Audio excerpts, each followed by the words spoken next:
Hello டார்மீஸ் welcome to my channel. So இன்றைக்கி வந்து குரூவல் ஹஸ்பண்ட். ஸோ நான் இதில் இருக்குனே நிறைய பார்ட் போட்டுட்டேன். பார்க்காதவங்க பார்த்துருங்க. அப்போ தான் ஸ்டோரி லைன் உங்களுக்கு கரெக்டாக புரியும்டா. ஓகேவா ஆர்மீஸ் உங்கள் சப்போர்ட்டுக்கெலாம் ரொம்ப தேங்க்ஸ் ஆர்மீஸ். உங்கள் லவ்வில் ரொம்ப பியூர். ஸோ அக்காவுக்கு நல்லாவே தெரியும். அந்த ஆர்மீஸ் நம்ம இப்போது வீடியோக்குள்ளே போகலாமாடா? ஓகேடா. ஸோ எடுத்ததுமே இந்த பக்கம் ஜேகே காட்டினான். அந்த ரைட் போயிட்டு வந்து தான் ஸோ வாந்தி எடுத்துகிட்டு இருக்கான் ஜேகே. ஐயோ, இது என்னடா இது, தலைலாம் சுற்றுது. ஆரம்பத்துலேருந்து ரைட் போகாமல் இருந்திருக்கலாம்.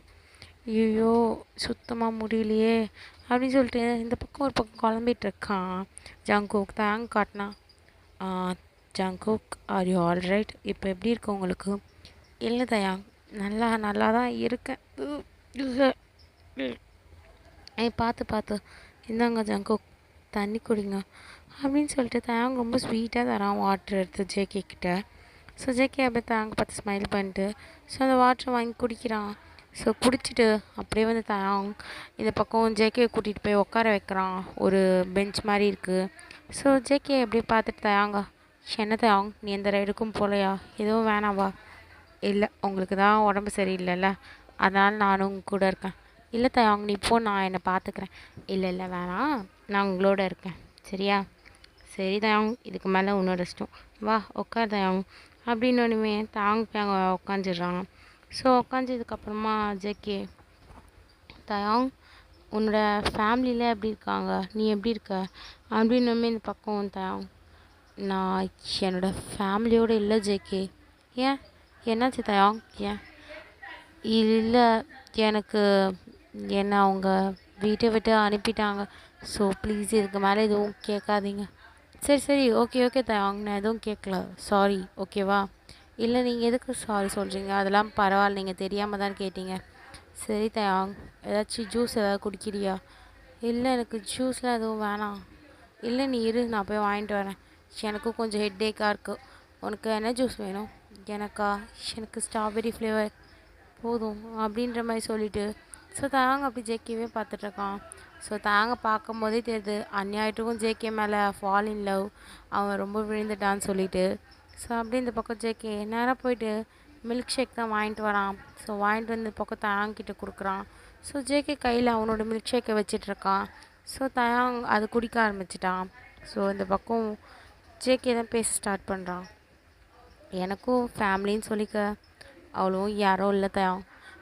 ஏன்னா எனக்கு இருந்ததெல்லாம் என் தங்கச்சி மட்டும்தான். ஸோ அவள் தான் எனக்கு எல்லாமே. எப்பயுமே என் கூட சண்டை போடுவா, எல்லாமே பண்ணுவா. பட் எனக்கு அவனா ரொம்ப பிடிக்கும் தயாங், எப்பயுமே. Jungkook, sorry Jungkook. எதுக்கு தயாங்? ஏன், என்னால் தானே. இல்லை, எனக்கு அதெல்லாம் வேணாம், அதை மறந்துடு. நீயும் ஞாபகம் வச்சுருக்க வேணாம் தயாங். ஸோ நம்ம 2 பேருமே அதுலேருந்து வெளியே வரலாமே, ஓகேவா? கண்டிப்பாக ஜங்குக். ஏன்னா நான் அதை பண்ணல ஜங்குக், உண்மையாலே. சரி தயாங், ஸோ லீவ் இட், வேணாம், அதை பற்றி இப்போதைக்கு பேச வேணாம், ஓகேவா? ஓகே ஜங்குக் அப்படின்னு சொல்லிட்டு தாங்க அந்த ஜூஸை ஃபுல்லாக குடிச்சு முடிச்சிடுறான். ஸோ குடிச்சு முடிச்சதுக்கப்புறம் ஜேகே கை காட்டுறான், வேறு ரைடுக்கு தான் போகலான்னு சொல்லிட்டு. ஸோ அது பார்த்தா அழகாக வந்து ஒரு குதிரை மேலே உட்காந்து போகிற மாதிரி இருக்குது அந்த ரைடு. ஸோ அது வந்து ஆர்டிஃபிஷியல் தான் அந்த குதிரை. ஸோ இந்த பக்கம் ஜேகேவும் தயாவும் கடன்னு போகிறாங்க. 2 பேருமே அங்கே உட்காந்து ப்ளே பண்ணிகிட்டு இருக்கும்போது இந்த பக்கம் தயாங், ஜேகே நான் கொஞ்சம் ரெஸ்ட் ரூம் வரைக்கும் போயிட்டு வந்துட்டேன். போயிட்டு வா தயாங், போ அப்படின்ற மாதிரி ஜேகே அனுப்பி வைக்கிறான்.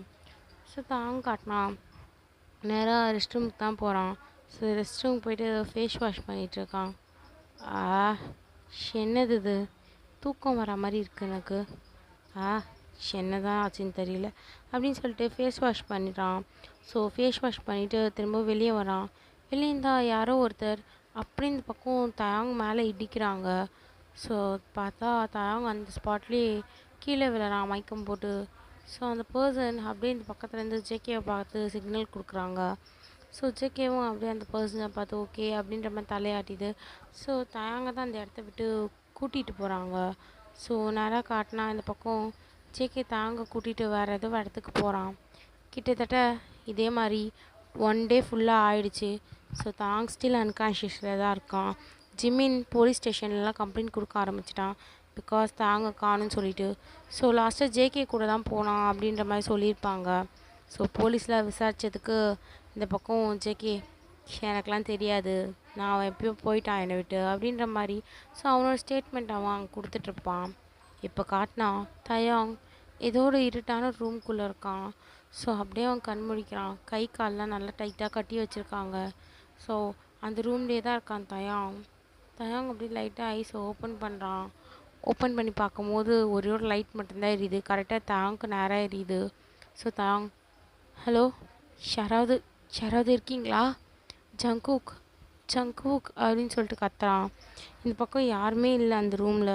ஸோ ஒரு 1 hour அப்படியே போகுது. தயாங் கத்தி கத்தி அவங்ககிட்ட எனர்ஜியே இல்லை. ஸோ 1 hour கழித்து உள்ளே ஒருத்தவங்களோட குரல் கேட்குது. ஓ தயாங், கிம் தயாங் வந்துட்டியா? என்ன ரொம்ப ஹாப்பியாக இருக்க போல் அப்படின்னுமே இந்த பக்கம் தயாங்க்கு இந்த வாய்ஸ் எங்கேயும் கேட்ட மாதிரி இருக்குது. ஸோ அவனுக்கு அப்போ தான் ஞாபகம் வருது இது யாரோட வாய்ஸுன்னு. ஜியோமி ஜியோமி அப்படின்னு சொல்லிட்டு அவன் ரொம்ப பயப்படுறான். ஏன்னா ஜியோமி கண்ணுக்கு எதிர்க்க தானே இறந்துட்டான்னு சொல்லிட்டு எல்லாருமே பேசியிருப்பாங்க. ஸோ இந்த பக்கம் தயாங் ரொம்ப பயப்பட ஆரம்பிச்சிட்டான். ஜியோமி ஜியோமி நீ நீ எப்படி அப்படின்னு சொல்லிட்டு இருக்கும்போதே ஜியோமி வீல் சேரில் தான் வரா அந்த ரூமை திறந்துட்டு. ஸோ அப்படியே வீல் சேர்லலாம் உள்ளே வரா. அதை பார்த்ததுமே இந்த பக்கத்தான், ஜியோமி நீ நீ என்ன பண்ணுறீங்க? என்னாச்சு உனக்கு? ஜியோமி நீ இறந்துட்டேன்னு தானே எல்லோரும் சொன்னாங்க அப்படின்னு சொல்லிட்டு இருக்கும்போது ஜியோமி, ஓ நான் முழுசாக செத்தே போயிட்டேன்னு நினச்சிட்டிங்களா? இல்லை, நான் இன்னும் சாவலடா. உன்னை பழி வாங்கிறதுக்கு தான் இருக்கேன். உன் ஃபேமிலி எனக்கு பண்ணதை நான் மறந்துடுவேன்னு நினைக்கிறியா? ஜியோமி, நான் எதுவும் பண்ணல ஜியோமி, உனக்கு தான் தெரியுமே. தெரியும் தான், பட் என்ன நீ எதுவும் பண்ணலன்னா நம்பிடணுமா? நல்லா யோசி, நீ எனக்கு எதுவுமே பண்ணலையா? யோசிடா அப்படின்னு ஒன்றுமே இந்த பக்கம் தயாங்க்கு ஒரு மாதிரி ஃபேஸ்லாம் மாறுது. ஜியோமி நான் சொல்கிறது கொஞ்சம் கேளு, நில்லு அப்படின்னு சொல்லிட்டு இருக்கும் போதே கரெக்டாக உள்ளே யாரோ வராங்க. ஸோ பார்த்தா அது வேறு யாரும் இல்லை, ஜேகே தான் உள்ளே வரான். ஸோ ஜேகே நேரம் உள்ளே வந்துட்டு இந்த பக்கம் ஜியோமியை பார்த்துட்டு, ஜியோமி என்ன ஏஞ்சிட்டானா? ஆமாம் ஏஞ்சிட்டானா? ஜேகே ப்ளீஸ் ஜேகே என்னை இங்கேருந்து விட்டுரு ஜேகே, எனக்கு ரொம்ப பயமாக இருக்குது ஜேகே. எனக்கு ரொம்ப பயமாக இருக்குது. நீ என்ன சொல்லி என்னை கூட்டிகிட்டு வந்த ஜேகே? நீ என்னை ஹர்ட் பண்ண மாட்டே, என்னை பத்திரமா கொண்டு போய் வீட்டில் விட்டுருவேன் தானே சொன்னேன். ப்ளீஸ் ஜேகே அப்படின்னு ஒன்றுமே ஜேகே வந்து அப்படியே கண்ணத்துலேயே ஒன்று வைக்கிறான் தயாங்க்கு. ஸோ தயாங் அப்படி ஜேகேவை பார்த்து கண்ணெல்லாம் கலங்கியிருக்கு. நீ சரியான வரி கட்டின முட்டாள்டா. உன்னை ஆல்ரெடி கிட்னாப் பண்ணி அவளை டார்ச்சர் பண்ணியிருக்கேன். பட் இருந்தாலும் ஸ்டில் நீ திரும்பவும் என்கிட்டயே வந்த பார்த்தியா? இதுதான் நீ செஞ்ச வாழ்க்கையிலே பெரிய முட்டாள்தனம். இப்போ உன் உயிர் போகுது. ஸோ அதுக்கும் நீ செஞ்ச முட்டாள்தனம் மட்டும்தான் காணும் தயாங் அப்படின்னு சொல்லிட்டு ஸோ ஜேகே கிட்ட வரான். இந்த பக்கம் தயாங், இங்கே பாருங்க ப்ளீஸ் என்னை விட்டுருங்க ஜியோமி, நான் எதுவுமே பண்ணல ஜியோமி, அது எல்லாமே கிம் தான் ஜியோமி, என்னை மாதிரி அவன் எல்லாமே பண்ணிட்டு வந்திருக்கான், ப்ளீஸ் ஜியோமி அப்படின்னோடனே ஜியோமி அப்படி தாங்க பார்த்து, உண்மையாவா? கிம் தானா? பட் ஆனால் அவனுக்கு நான் இருக்க இடம் தெரியாதே, அவனுக்கு என்னோடய நம்பர் கொடுத்தது யார் சொல்லு அப்படின்னோடனே இந்த பக்கம் தாங்க ஸ்பீச்லெஸ். ஏன்னா அவன் அங்கே ஃபோனை வச்சுருப்பான். பட் அப்புறம் என்ன ஆயிருக்கும்லாம் அவனுக்கு தெரியாது. ஸோ அதனால் தாங்க திரும்ப பேச ஆரம்பிக்கிறான். இங்கே பாரு, உண்மையால் நான் அந்த ஃபோனை அங்கே சத்தியமாக எனக்கு தெரியல, நான் ஃபோனை அங்கே வச்சேன். அப்புறம் யார் என்ன பண்ணாங்கன்னு எனக்கு தெரியல ஜியோமி, கன்ஃபார்ம் நான் மெசேஜ் பண்ணல உனக்கு, நான் கால் பண்ணல. ஓ உன்னோட வாய்ஸ் எனக்கு தெளிவாக கேட்டுது தயாங். அண்டு நீ தான் எனக்கு மெசேஜ் பண்ண, நீ தான் எனக்கு லொக்கேஷன் அனுப்புனேன். லாஸ்ட்டாக என்கிட்ட பேசணுன்னு தானடா சொன்னேன். என்னை எப்படி பண்ணிட்ட? அந்த பெயினை நீ அனுபவிக்க வேணாவா? ப்ளீஸ் ஜியோமி, நான் எதுவும் பண்ணல ஜியோமி, என்னை விட்டுரு ஜியோமி, எனக்கு என் லைஃப்பை ஹாப்பியாக வாழணும் ஜியோமி, ப்ளீஸ் ஜியோமி அப்படின்ற மாதிரி தாங்க ஒரு பக்கம் கெஞ்சுறான். பட் ஜியோமி கையில் அப்படியே ஒரு ஆசிட் மாதிரி ஏதோ ஒரு பொருளை எடுக்கிறா. ஸோ எடுத்து அதை அப்படியே ஒரு சிரிஞ்சிவியில் தான் எடுக்கிறா. பட் நீடில் இல்லை அதில். ஸோ அப்படியே எடுத்துகிட்டு லைட்டாக தாங்கோட கையில் விடுறா. விட்டோடனே அந்த இடம் அப்படியே வெந்துடுது. ஸோ அப்படியே பிளட்லாம் வருது கையிலேருந்து. தாங்க செம்மையாக கத்துறான். பிகாஸ் அது அப்படி எரியுது தாங்க்கு. ஸோ தாங்க அழுகுறான். அழுதுகிட்டு ஜியோமி எனக்கு வலிக்குது ஜியோமி, என்ன பண்ணுற அப்படின்ற மாதிரி சொல்கிறான். ஸோ ஜேகே அதை பார்த்துட்டு அவனுக்கு தெரியுது ஜியோமியை விட்டு அன்னத்துக்கு தாங்க மொத்தமாக கொண்டுடுவான்னு சொல்லிட்டு. ஸோ இந்த பக்கம் ஜேகே வந்துட்டு, ஜியோமி இப்போதைக்கு இது போதும் வா, நீ சாப்பிட வேண்டிய டைம் அந்த மெடிசன் எடுக்க வேண்டிய டைம் ஆச்சு. அண்ணா இவனை ரிவெஞ்ச் எடுக்கணும்ண்ணா, அதுக்கு தானே நம்ம இங்கே இருக்கோம். நீ ஏன் இவனுக்கு கருணை காட்டுறியா? ஏன் அவன்கிட்ட நீ ஃபாலோ ஆயிட்டியா? தயவு செஞ்சு அந்த வார்த்தையை மட்டும் என்கிட்ட சொல்லிடாத, நீ அவனுக்காக ஃபாலோ ஆயிட்டேன். ஜியோமி, அவனுக்காகலாம் யார் ஃபாலோ ஆவா? அவன்லாம் எனக்கு யார்? அவனா ஃபஸ்ட்டு எனக்கு ஒன்றுமே கிடையாது, நீ வா அப்படின்னு சொல்லிட்டு ஸோ ஜியோமியை கூட்டிகிட்டு போகிறான் அந்த பக்கம் ஜேகே. ஜேகே அப்படியே திரும்பி தாங்கையும் பார்த்துட்டு தான் போகிறான். ஸோ தாங்க அப்படியே ஜேகேவே பார்த்தான். உன்னை நம்பினேடா, இப்படி ஏமாத்திட்ட அப்படின்ற மாதிரி பார்க்குறான். ஸோ ஜேகே எதுவுமே சொல்லலை. ஸோ அப்படியே இந்த பக்கம் ஜியோமியை கூட்டிகிட்டு போகிறான். ஸோ ஜியோமி அங்கே போகணுமே, அண்ணா ஃபஸ்ட்டு என்னை விடு, அவனை ரிவெஞ்ச் எடுக்க தானே கூட்டிகிட்டு வந்தேன், அவன் தானே எல்லாத்துக்குமே காரணம். பட் நீ இப்போ என்னை இங்கே கூட்டிகிட்டு வந்துட்டு இப்போ அவனை சேஃபாக வைக்கணும்னு பார்க்குறியா?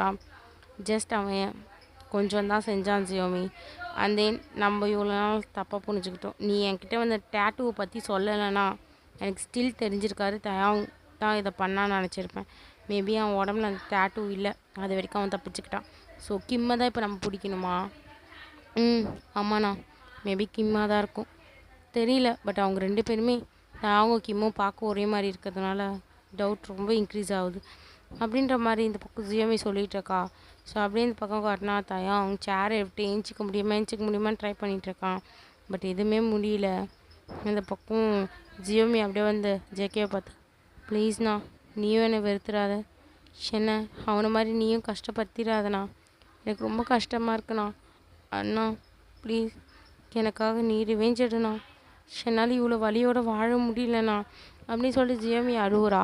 ஸோ அதுக்கு ஒன்றுமே இந்த பக்கம் ஜேகே வந்துட்டு, ஜியோமி ப்ளீஸ் அழாத ஜியோமி, இங்கே பாரு ஜியோமி அப்படின்னு சொல்லிட்டு வந்து ஹக் பண்ணுறான். ஸோ இந்த பக்கம் ஜியோமி ஒரு கொஞ்சம் காம் டவுன் ஆகிற மாதிரி இருக்குது. ஸோ ஒரு ஃபியூ மினிட்ஸ் போகுது, ஜியோமி அவனோட ரூமுக்கு போயிட்டா. ஸோ ஜேகே மட்டும் தனியாக தாங்க ரூமுக்கு போகிறான். ஸோ தாங்க அழுது கண்ணெல்லாம் ரொம்ப ரெட்டாக இருக்குது. ஏன்னா தாங்க ஒரு 1 டேவாகவே சாப்பிட்லன்றதுனால அவனுக்கு ஸ்ட்ரென்த்தும் இல்லை, தலை சுற்றுற மாதிரி இருக்குது. அப்படியே இந்த பக்கம் ஜேகே வரதை பார்த்தோன்னே வந்துட்டியா, இப்போ என்ன பண்ண போகிற, என்ன கஷ்டப்படுத்த போறியா, அந்த ஆசிட் எடுத்து என் ஃபேஸில் ஊற்ற போறியா, என்ன பண்ண போகிற ஜேகே சொல்லு. நான் செய்யாத ஒரு விஷயத்துக்கு சுற்றி எல்லாருமே என்னை கஷ்டப்படுத்துகிறீங்க. பட் ஸ்டில் ஜேகே உன் மேலே ஃபால் ஆகி எனக்கு கஷ்டமாக இருக்குடா. உன்னை ரொம்ப லவ் பண்ணேன்னு நினைக்கிறேன், வெளியே வரவும் முடியல, ஒன்றுமே முடியல, ரொம்ப கஷ்டமாக இருக்குது ஜேகே உனக்கு புரியுதா நான் சொல்கிறது? உனக்கு ஏன் புரிய போகுது? ஸ்டில் நீ ரிவெஞ்ச் எடுக்கணும், அதிலே இருக்கியா? எடு, ரிவெஞ்ச் தானே எடுத்துக்கோ. என்னை எல்லாருமே கஷ்டப்படுத்துறதுனால நான் ஒன்றும் குறைஞ்சி போயிட மாட்டேன். பேசாமல் எனக்கு கொன்னுடுறியா ப்ளீஸ் ஜேகே அப்படின்னு சொல்லிட்டு தாங்க அழுகுறான். ஸோ ஓகேடா, நான் அதோட இந்த பாட்டை முடிச்சுக்கிறேன்.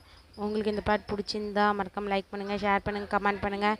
அண்ட் தென் ஆர்மீஸ் மறக்காம சேனலுக்கு சப்ஸ்கிரைப் பண்ணிக்கோங்கடா. ஓகேவா? Bye bye armies.